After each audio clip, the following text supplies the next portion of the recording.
perezida wa Rayon Sports akaba afashe umwanzuro wo gufata uyu musore Faringanye akaba amwerekeje ku bitaro rwose, bakaba bagiye kumutunganyiriza ivi.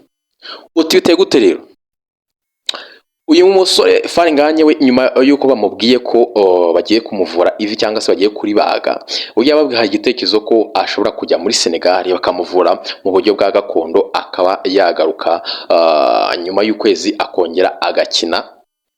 Ko nababwiye ko ikintu cyamuteye ubwoba nuko ku mugabane w'Uburayi bamuvuye ivi rigamara igihe kingana n'umwaka, akamara umwaka adakina, kandi Faringanye ngo ikindi kintu kiri kumubabaza ni ukuntu ngo aratangiye kugira ibitego, atangiye gutsinda, akaba yaratangiye kuba yavugishwa n'amakipe atandukanye, akaba rwose yari yatangiye kuvugishwa n'amakipe atandukanye, abarimo abatanga miliyoni 100, abarimo mbese amakipe atandukanye menshi yo ku mugabane w'Uburayi ndetse n'ayo hanze yo muri amakipe yo ku mugane wa Aziya, amakipe atandukanye muri za Saudi Arabia.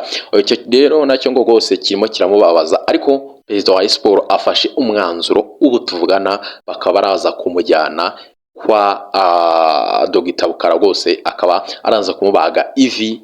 Ubwo ni ivi rwose yo kubaza ivi ngira ngo rimara igihe kirekire, ariko icyo wamenya rwose nuko yari afite rendezvous kuri uyu munsi nk'ibisanzwe rwose, ariko n'ubundi perezida wa Rayon Sports ngaraza kumwijyanira, kuko rwose ni Faringanye rwose utarubishaka niyabishakaga. Ikindi nakubwira nuko uyu musore Faringanye umusore uraza kumerekeza nabwiye ko Yusudianye nawe agwaye ino afite akanoki, nawe araza kuba yamuherekeza mu gihe abandi baba bari mu myitozo.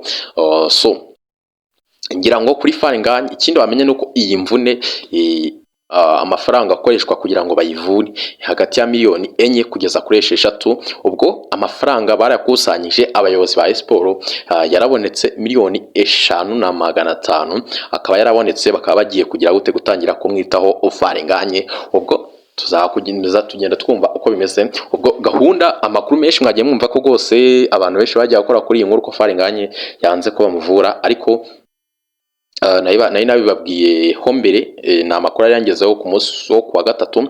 Ubwo ikintu gihari nuko Faringanye byarangiye rwose nawe abyemeye right, ubwo baramujyanye. So ngira ngo nibyo kuri Faringanye, amafaranga yabonetse, perezida niwe uramwijyanira ndetse na Yusudianye.